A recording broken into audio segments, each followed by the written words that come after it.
Hi, everybody. Welcome to this month's Lioness Community event. If I don't know you already, I'm Bobby. I'm the founder of Innovation Women. So I'm an entrepreneur myself, as well as I'm the editor-in-chief and publisher of Lioness Magazine.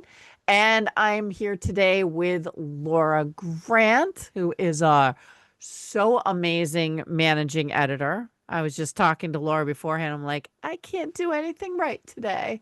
So that's why Laura's here to save the day. So today we're going to hit that next slide. We're just going through the big old reviews of the networking guidelines. So staying respectful, pop those intros and promos and all that fun stuff into the chat. And let's stay muted unless you're called upon. And if you can use that raise your hand function, that will help keep everything organized. And I want to tell everybody, yeah, let's kind of leave the sales pitch and solicitation self at home today. So next slide. Today we are talking about better collaboration. And I also want to remind everybody that the recordings for these and articles that we write with information that we glean from all of you becomes articles in Lioness Magazine. So anything you say can and will be held against you. Just FYI, being smart. And I am your personal PR person. So I just want to remind you that you could possibly appear in print. So we also have some upcoming events that I want to invite everybody to. Our Lioness Networking for November. We are going to be talking about productivity systems. And I'm putting that link in the chat for everybody. That will be on Monday, November 17th, and it will be a little bit earlier, so 11 to 12 Eastern time. And also, just a reminder that if you want to join Innovation Women and Lioness, we have a Lioness membership for joining our community of women entrepreneurs. So pop that link in the chat as well. So thanks for joining us again today. And we are going to jump right into our questions. And I think the first one is, let's talk about what makes someone a great collaborator. And if you have something to share, use that raise your hand function and that will pop you up into the top row. Like, what are you looking for when it comes to great collaborators? Who are the people that you really, really want to work with when it comes to collaborating around your business? All right, Marcia, you're up first today. What makes a great collaborator for you? For me, there needs to be some level of fundamental trust in each other's abilities that is there from the start. Because if that's not there, I don't think I could work with anybody. So somebody else letting me do my piece and me having faith that they will do their piece and that will be well. Excellent. All right, Michelle De Niro. Oh, De Niro, sorry. That's okay. Um, I wish I was a De Niro, maybe. Mm. Um, for me, collaboration, I think the best collaboration for me, or what I look for, is when somebody else and myself can feed each other clients without, in the sense of like, I'm going to send this client to you and I'm just going to pay for it. And you're going to send this like a initial consult or something like that. So it's not just an introduction. It's not just a, hey, I think you should go work with Michelle, or I think you should go work with Marja. It's, hey, I'm gonna do a consult for you with Marja because I think that's gonna help you get further in what we're trying to do together, and vice versa, so that there's just that immediate trust built in, and there's just not all those like room for people to fall through the cracks. Sounds good. All right, Deborah. Hello, I'm going to say yes and to what Michelle just brought forward. Hello, everybody. So pleased to be here. I've recently with collaborations, done two things. One is I identified the women in my network who are in networks that I'm not in, so that they had new circles of women. So we're not all swimming in the same pool. And I also identified that those women were in networks of my, soulmate clients, so that that was a match. And then I invited them into a win-win relationship with me. And I empowered them with a special link that if they identified a woman in their network who they think would be a great fit for me, or a way that they wanted to promote me, they could share this link, which was the connection to a 20-minute mini session, so you could get a taste of my work. And in the last couple of weeks, my calendar's now filled with all of these new women who I've never met, because they trust the woman who sent them the link. And like yesterday, I just secured a high ticket client who I just met for the first time yesterday. And she was like, I trust this woman. I like your vibe. I'm doing it. Where do I pay? And I was like, thank you very much. And it was one of the sales, because the know, like, trust is kind of already there, because they trust the person who's giving them the link. And I think it really helped in kind of what Michelle was saying, like something that facilitates or helps the connection, not just like, hey, there's this amazing person, Michelle, maybe you want to meet with her. But something that you can get your hands on. But so far, 5 gold stars, I must say. That's awesome. All right, Orly. I love that. Congratulations, Deborah. That's very, very great to hear.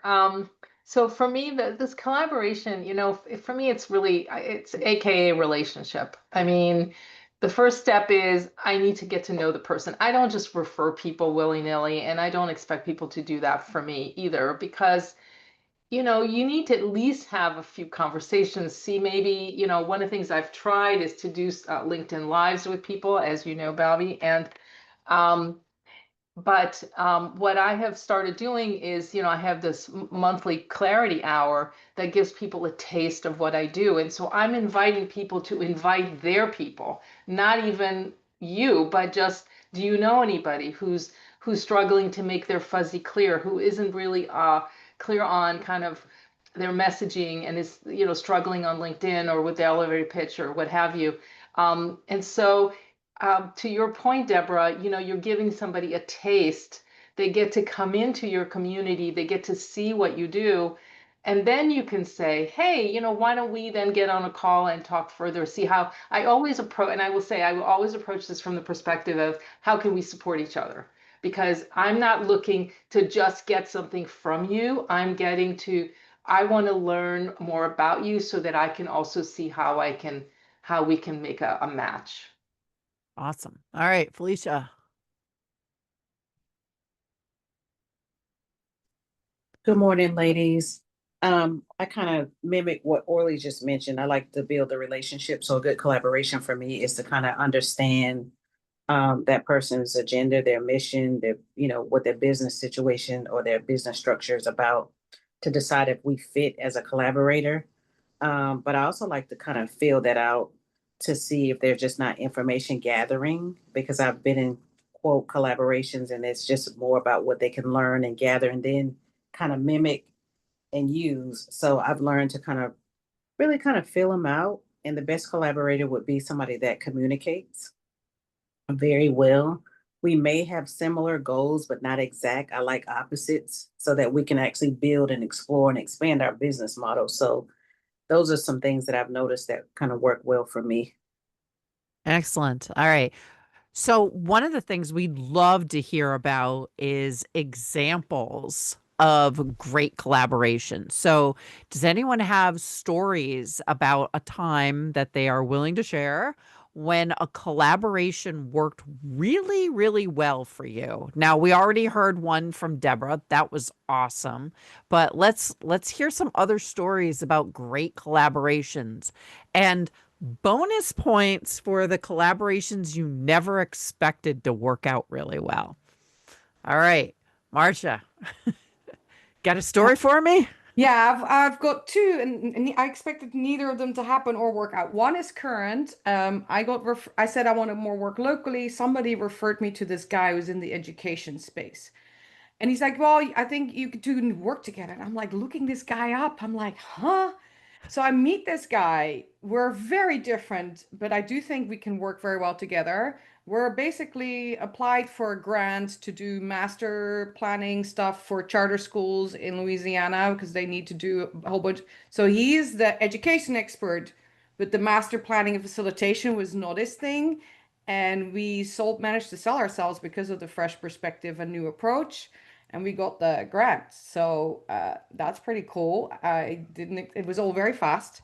And the other one was when I was working in the COVID response, there was an Indian tech company that reached out to me that had an app through a mutual friend. And I'm like, oh, this is not, but we had so many things that we could help each other with. So I ended up on their advisory board. And then 2 years later, they had a piece of facilitation for me in the US that they wanted my help with. So we've on and off, those are serial entrepreneurs in 3 different ventures to have been feeding each other work for years now, all of which would have happened on the back of a conversation that I was inclined to not take because I thought somebody else was selling me something.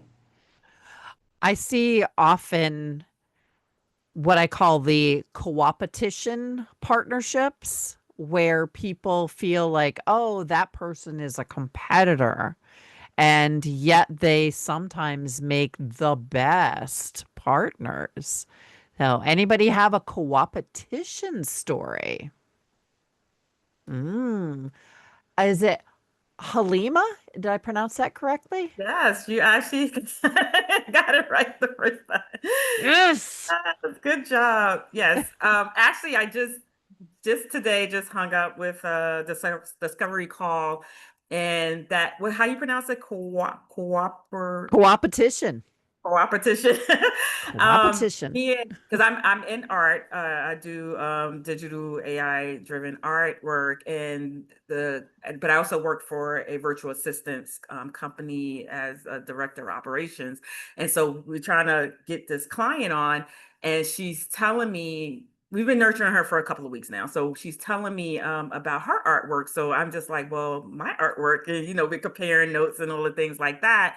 And because of that banter that we was going back and forth, we weren't sure if she was going to come on board as a client with us, but then she was like, okay, I want to set up another appointment to meet with Halima and to go over the proposal that I gave her. So when I talked to her today, she tells me that she ends up getting this job as a U.S. representative for a tile company that deals with her artwork, and all she could think about was me and how she can pull me in. And so she ended up signing up today as a client for virtual assistants, and now she still wants to work with me with selling my artwork to this tile company that's in the UK.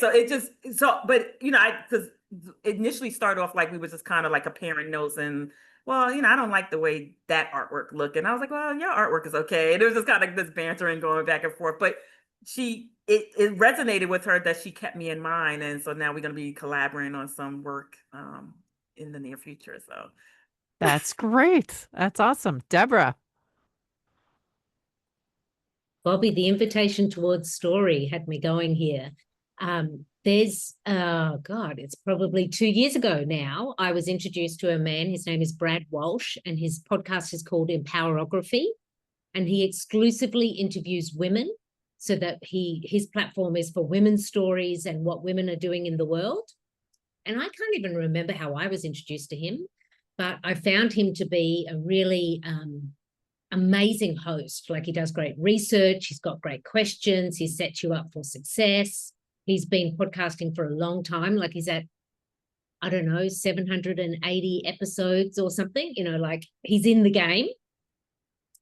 And I just really appreciated the connection to him. And so because I had such a good experience, I said, Brad, are you looking for more women to interview? Because I know a lot of amazing women. And he said, always, I'm always interested. And so now what's happened from there is about once a quarter, I send Brad 2 or 3 women who are ready to tell their story or on the edge of something new or looking for visibility. And so they're featured in the Empower Robert Free podcast. And also I'm guaranteed that they're going to have a good experience because of Brad's quality. But what's happened, which I didn't expect, is Brad sends women my way. I just interviewed this new woman. She's got her own podcast. Deborah, I think you should be on that podcast. Or in February, I had a Into Your Intuition Summit where I had 13 speakers. And Brad and I were just like sharing LinkedIn messages. And he was like, what are you up to? And I said, oh, I'm working on a summit. And he was like, do you need any speakers? So 3 of those speakers were introduced to me from Brad, and they were like stellar star women. Wow. So in this unexpected way of like now a couple of years in, like last week, we spent time together on Zoom, just kind of catching each other up with where we're at. And it sparked me with like, oh, here's the next women I want to introduce you to. He's already introduced me to some podcasts. And it's just like, it's unexpected. And it's also, what's the word? Like easy. Like it's not a collaboration that we have to really work hard at. Like it just works. There's a win-win in it. And unexpected, and I expect it's going to be giving me some gold for a while. I have to ask, have you ever met in person? No, I live on the island of Tobago, deep in the Caribbean, and he lives up in Canada. He's in Toronto. Mind you, though, he and his colleague, Cecilia Temen, who I have interviewed, and she's an amazing woman, they are hosting an in-person event in Toronto in April next year. And I'm like, am I going to get on the plane for that? Because I think I might want to be in the room with them. But no, I've never met Brad in person. That's amazing. All right. Probably a follow-up question of that for others. Do you have these collaboration partnerships? Do you feel like they're as strong when you've never met the other person in person? Anyone? Anyone have a super strong anyone else have a super strong relationship with someone they've never met? Yep, Felicia. Actually, I do. A lot of my work as a counselor over the last probably 5 years has been in a virtual setting. And so I have one of my former supervisors and I, we have a pretty tight connection and we've never met in person. So we have collaborated on a lot of things and just never really met. We have plans to travel and meet in person, but we just haven't as of yet.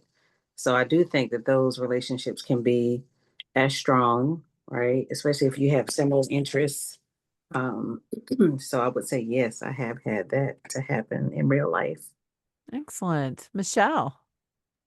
Yeah, I've built my entire business online. I don't do hardly anything in person. So I would say almost all of my best collaborators I've not met in person. A few of them I have after like 4 or 5 years of being collaborators and friends and biz besties and whatnot and online. But yeah, I would say all of my strongest relationships are with people I've never met in person.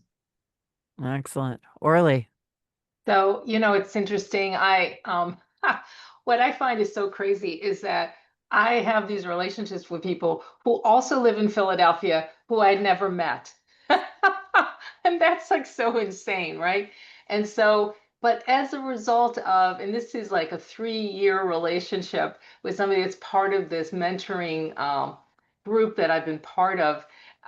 And because of our ongoing relationship, even though we've again only met on Zoom at various events, when she was putting together a panel live in Philly, which was a week ago, she reached out to me and said, I want you to be on this panel, right? And so we met after not having ever met for like 3.5 years. And now we're talking about, she's like started this new business and she said, I could really use your help. And so we're going to talk in the middle of November and hopefully she'll also become a client, which is very cool. But yeah, so I mean, just to your point, Bobby, that you can build these relationships, but to seal the deal in a way, especially when you're in the same city with somebody, at some point, I think it's good to meet in person. But the meeting in person happened because we had built this relationship online. So if that makes any sense, it's sort of like this back and forth. Excellent. All right. I want to like run a poll at the same time we ask a question. So I'm going to launch a poll. Contracts or no? When you are partnering, are you one of those folks that insists on a contract? Get it all formal? Is it too much trouble? Or are you going just the we have things in writing, but it's not a contract? I'm very curious about that. So while that's going, this actually is more the outcome of contracts and no contracts, but I'd love to have us discuss the times when we've said yes to a partnership and later regretted it. You know, maybe we did a contract and we have to somehow work around that, or maybe we didn't have a contract and we regretted it. So, Helen, what you got? Too much. Uh-oh. Yeah, I don't learn very easily, I don't think. Yeah, you'd think I should by now. This has happened now twice, but the last time was the most egregious, I'd say. So somebody said that they were going to hire, that I was going to work with them, and I was for about 6 months, giving them all sorts of information. I was going to be um, invited to the conference in Abu Dhabi, which I hadn't visited, and I thought that would be cool, sure. And this person was really quite significant in terms of where he was, in terms of the Business Council of Canada, I'm Canadian, in Abu Dhabi. End result is when the time came for the conference, he mentioned that I could pay my own way if I wanted to attend. Exactly, yeah. And now he's written a book with all sorts of the information that I provided. Ah. Oh, that's Mhm. heartbreaking. And just, That is yeah, I mean, it's heartbreaking. not only what I haven't bought the book, I have to tell you, because it makes me sick, but he knew nothing about the topic. I was talking about it, intergenerational collaboration. And that's what I was going to talk about at the actual conference. And yeah, so I haven't bought the book, so I don't know how much of it. And I'm not saying he copied everything by any means, but he didn't know anything about it when we started talking. So, Oh, that's and that was harsh. 2 years ago. Yeah, the book just came out. Oh, great. Great Well, story, huh? the good news is it feels like most of us are into at least getting things in writing. Good number. So 46% written agreement, but not a contract. 46% also formal contracts for the win. And I've got one nope, too much trouble.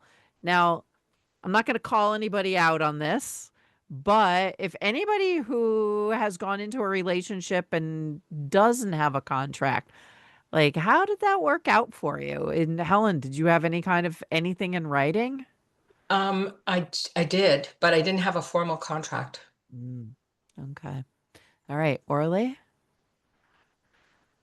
Well, my experience has to do more with somebody who I actually started a business with or a firm with, and we did not have a contract. This is many years ago, and it did not end well. Let's just put it that way. But the interesting thing, I'm a little bit, between. I've always had agreements since then. Even when I do a trade, there's always an agreement because I've gotten burnt on that too. Um, but what was interesting is you also have to know what questions to ask. So one of the things I realized when I partnered with this person is that, and again, this is many years ago, I would never do it this way now. It never occurred to like we both did the same thing, but somebody actually had to do the sales, which I had never done. And so, but we were splitting everything 50-50 because we didn't have any kind of agreement that said, well, if I do all the sales and I bring in all these clients, then I should get more of the revenue, right? So I think even if you don't have a formal contract, having something in writing it's always easier. I mean, I would say that now it's like I don't do anything without some kind of a written agreement that says this is what I do, this is what you do, this is my expectation. And then one last thing I just wanted to say that, I guess I do have contract. I mean, there are agreements. I don't know. I guess, can you like maybe, Bobby, when you talk about a contract, do you mean like something that a lawyer puts together, or do you mean, right? Because I do have agreements and people sign it and it clearly states what's what. And by the way, it actually saved me once somebody who actually did not fulfill any of the things in their contract and wanted their money back, even though in the contract it clearly states this is like non-refundable. And just because we're all women here and this was a guy, he said, yeah, I know I signed it, but I thought you would want to give me my money back. I said, Okay. no. Ixnay, not gonna happen. I don't give you your money. Yeah, and I That was mean, pretty strange. and to be fair, a written agreement is the very definition of a contract. Okay, that's what I But thought. Yeah. but I at the same time think there are formal contracts and then there are written agreements. And that might be a designation I make in my own little head. It might not be something everybody else makes in their head. But to me, contracts come from lawyers and have what did they say? Legalese in them. Whereas an agreement, I have an agreement that I use for some partnerships, which is literally a word table, which says, I'll do this, you'll do that. Is it a contract? It's written, it's in writing, we're both signing off on it, but it may not meet the definition of a contract when it comes to what my lawyer thinks. So, Halima, what you got? Oop, you're muted, dear. Mhm. One, I had a client. It was a very short job. It was a migration from one platform to another CRM. I made it very clear. Didn't have a contract. She was very reluctant. Like, can you just? It's gonna be about 5 hours, and whatever. And I said, it's only a migration. That's all I'm doing. She's like, yeah, yeah. Help her out. And then, of course, when things migrate, sometimes things don't work because the new platform she wanted to go to didn't have all the bells and whistles. That's the old platform. So then she's going in there. She's like, this is not working. And so I said, well, contact the help desk. And she said, well, you were supposed to make it work. And I said, no, my job was to migrate things over from one platform to the next. And that was it. And so we went back and forth. I ended up just not taking the money. I said, you know what, just find someone else to do it because that wasn't the original agreement. Second one was I was happy I had a contract put in place. And again, it's the written agreement. That is a contract. With someone I did, they had a $25,000 budget for a grand opening that I was doing and hosting and putting together. And I did my fee based off a percentage of the 25,000. It wasn't a flat rate. She ended up cutting the budget to 1/3. So she only gave me the first check and didn't give me anything else. However, since I had the contract, she had to pay me the rest of the money. But if I didn't have it, it probably would have been like, well, you didn't use all the money, so whatever. And I was like, no, I have a contract. This is how much you owe me. And so that saved me in the end of that. So All right. Anybody else with the things that didn't work out? And, do you know why they didn't work out? I always tell people there's a certain amount to be said for trusting your gut sometimes in these partnerships. Going in and saying, I don't know, things never get really better. They only get worse. Marcia. Yeah, I have loads of examples of ones that didn't go well. I'd say I have some major ones myself that didn't work, but there was contracts in place. And one of the more recent one is that I'm exiting this franchise that I'm in, and it's becoming a whole legal case and everything. but also where I see it in my clients, because I deal with this all the time, businesses in trouble, right? And that's usually also because of collaborations failing, is that it's worth thinking about what is value to your partner and how does your partner make money? Because the disconnect so often comes from the fact that you sign a contract and you think that both of you are in it for the same reason or the same way to make money or get value out of it for the same way. But what is definition of success to them is very different than you.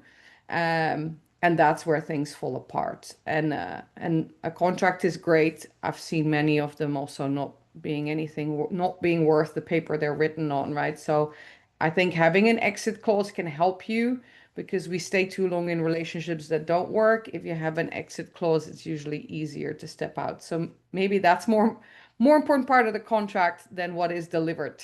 Somehow giving yourself the grace to go out because there is a way to do it. You don't All know. right. I'm gonna skip right over to exit plans. Like you said, exit ramp, Marcia. What's your exit plan if a partnership isn't working for you? Like, do you just ghost them? Do you run away?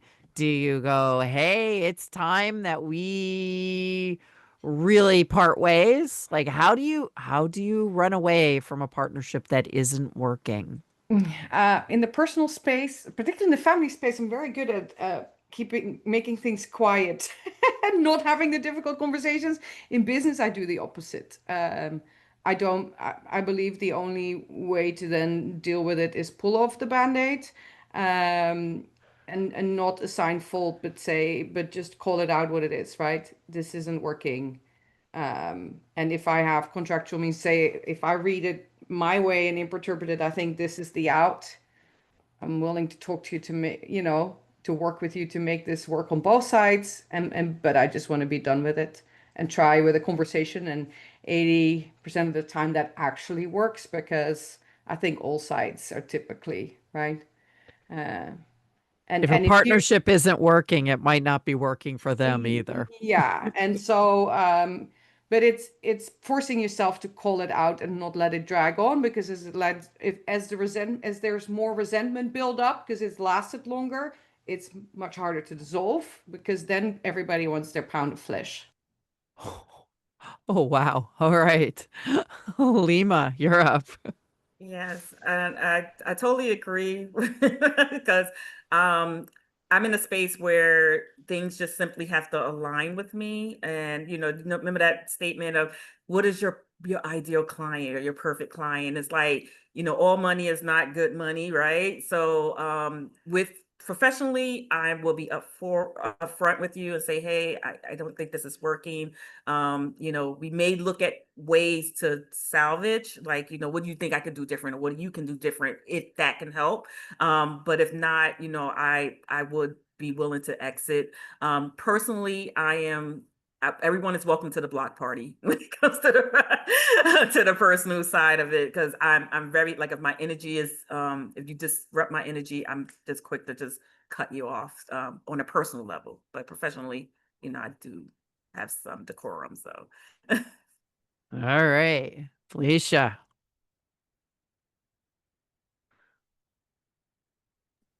I I've learned to, somebody said it earlier, pull the band-aid off and communicate. That's both personally and professionally. If I see that it's just not lining up, I've learned to maybe kind of sit with myself first to make sure I'm not being impulsive sometimes, and just like, checking in with my expectations.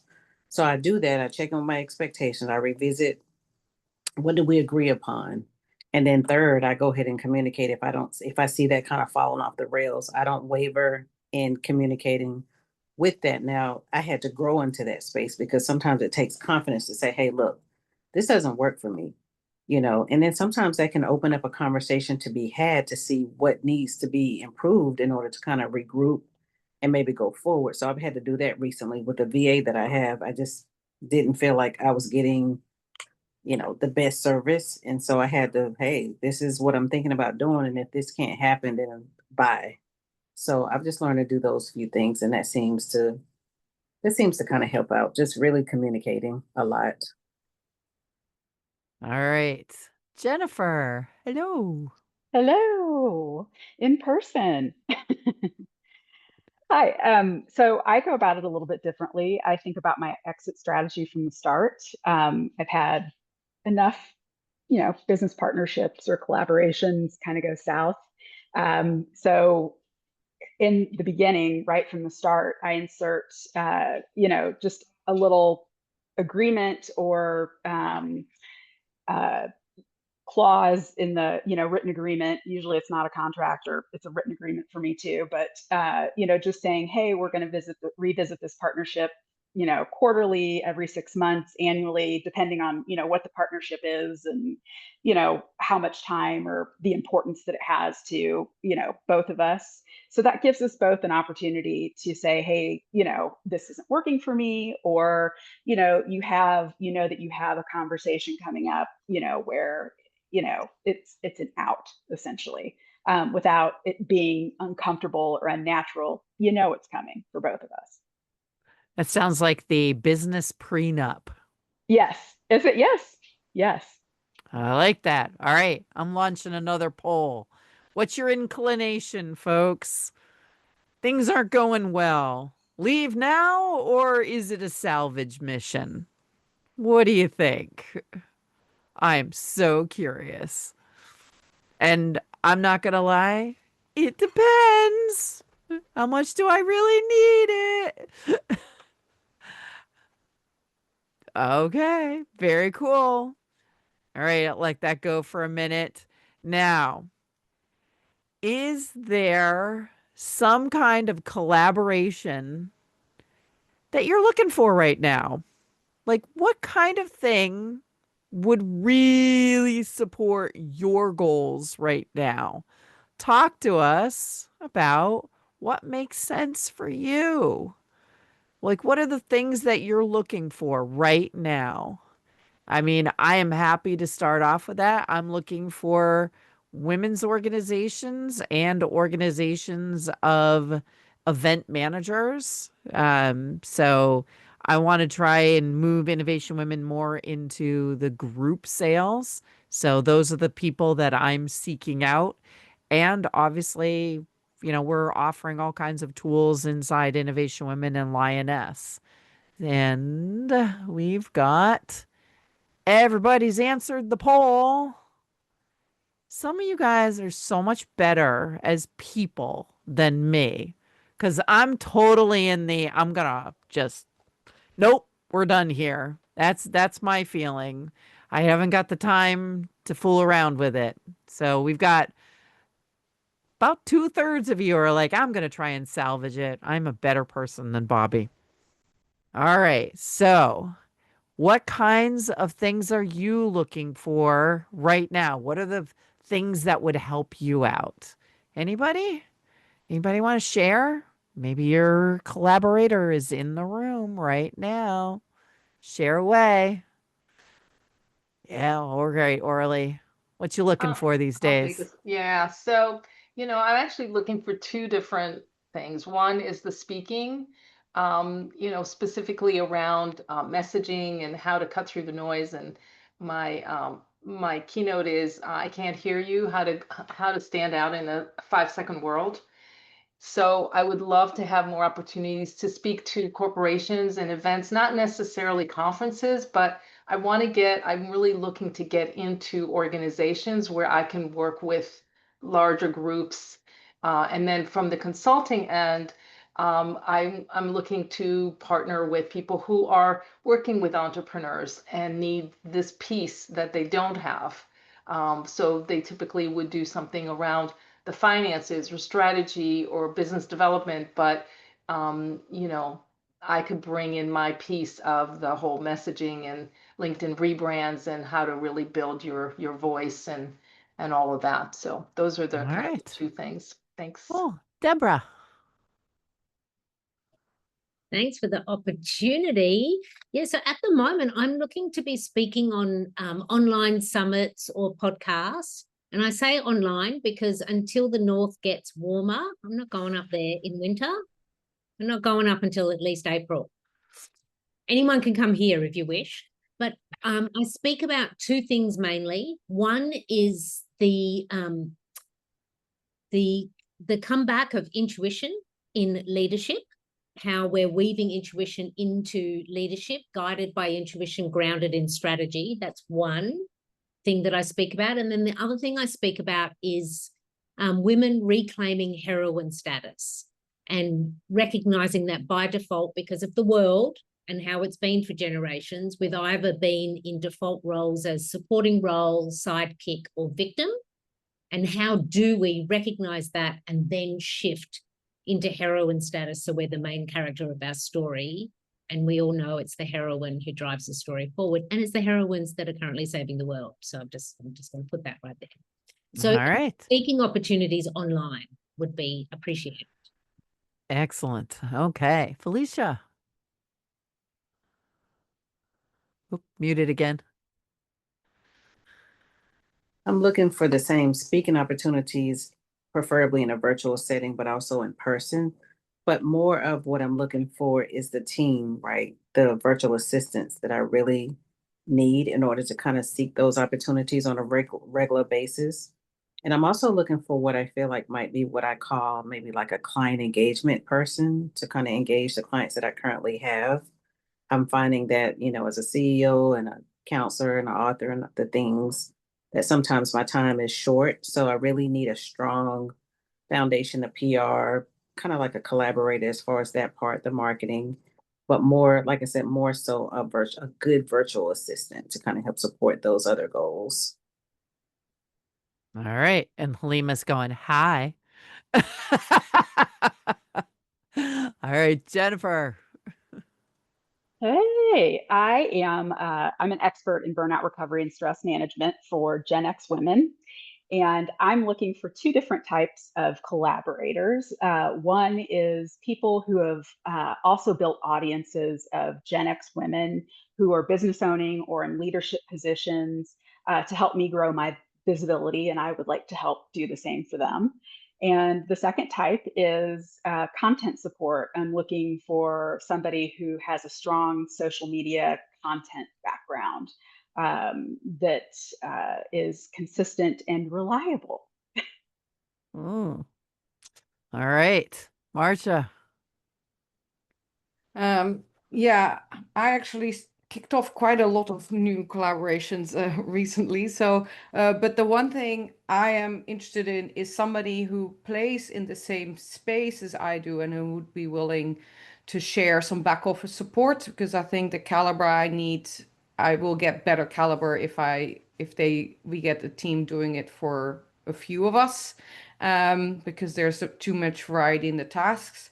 And also, I recently got my exit planning certification. I was doing a lot of exit planning before, but this now also allows me to drive into the smaller the baby boomer business owner type space. So if you know estate or wealth planners who work with a lot of baby boomers whose majority of money is tied up in their business, they might be interested in somebody like me, because most of them have a gap in the business valuation part of things and helping these baby boomers to actually, there's a gap in what the business is worth and what they think it's worth.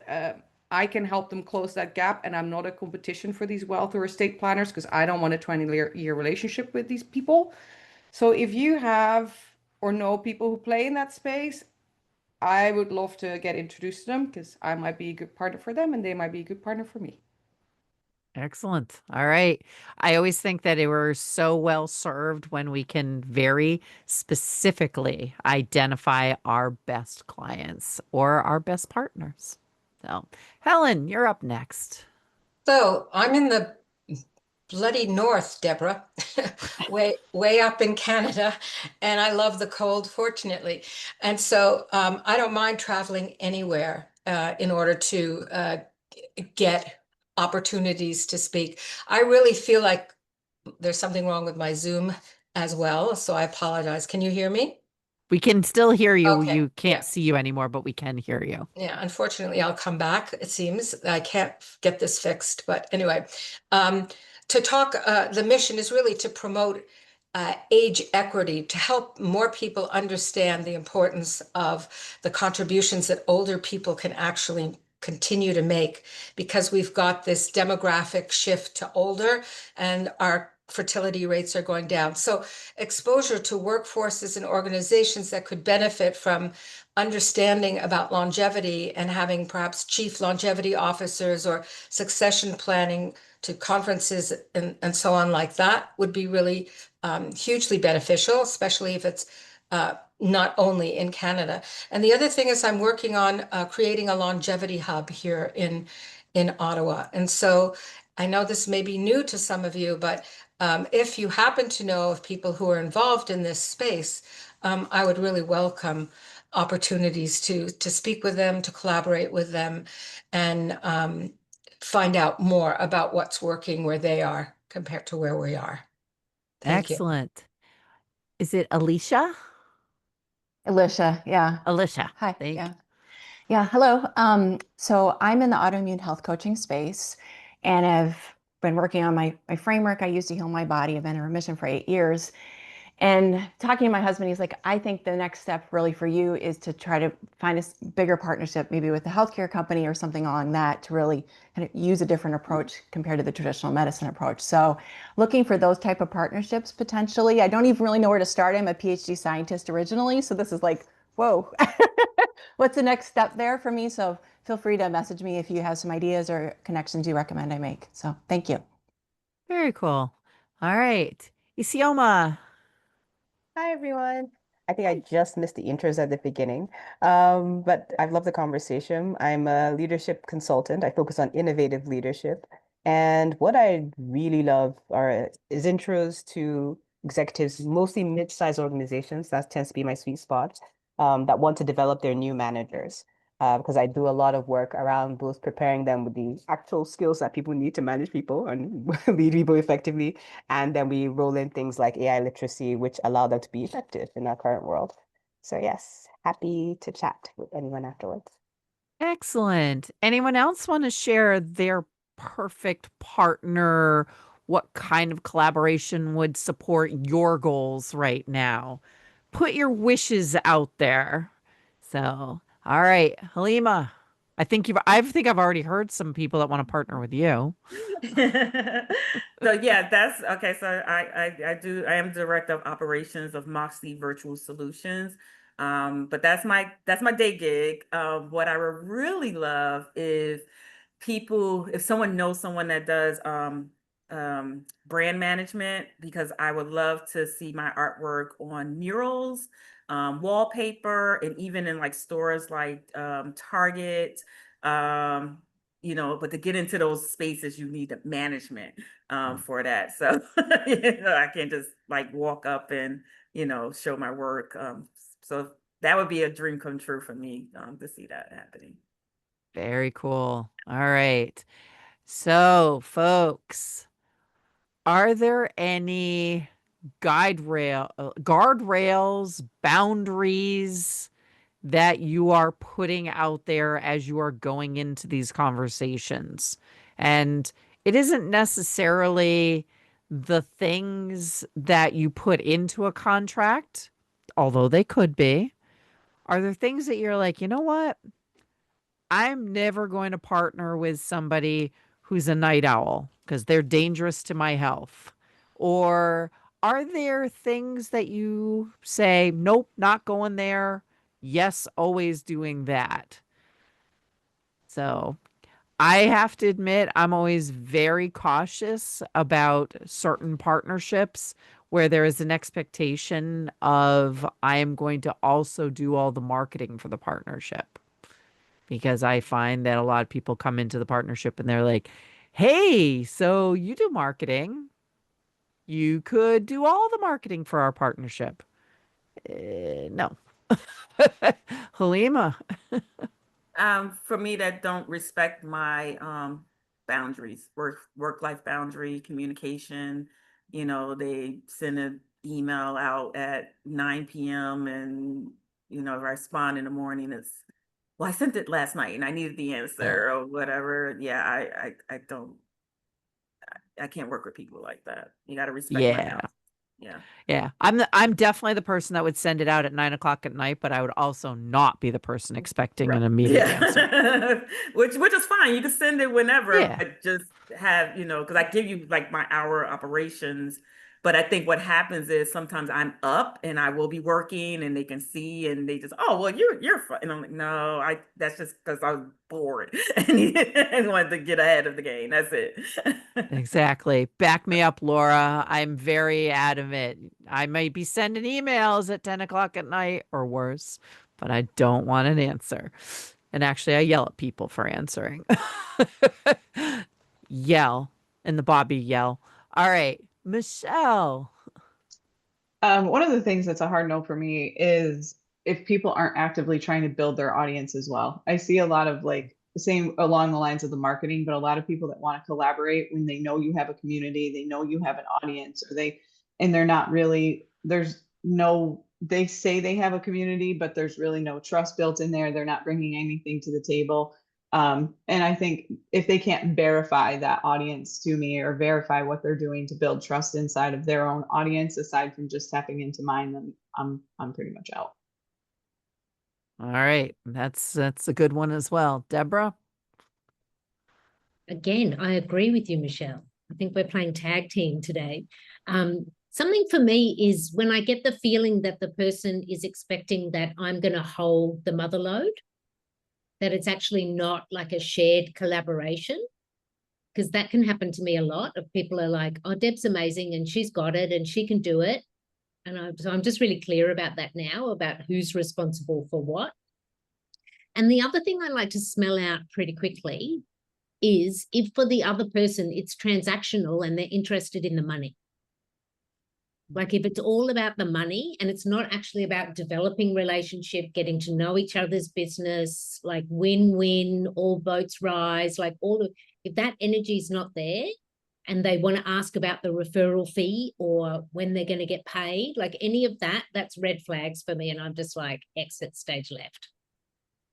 Because it's just not my vibe at all. I mean, I want to get paid. I want all of us to get paid, but not as the first beat, Yeah, no, absolutely. All right, Orly.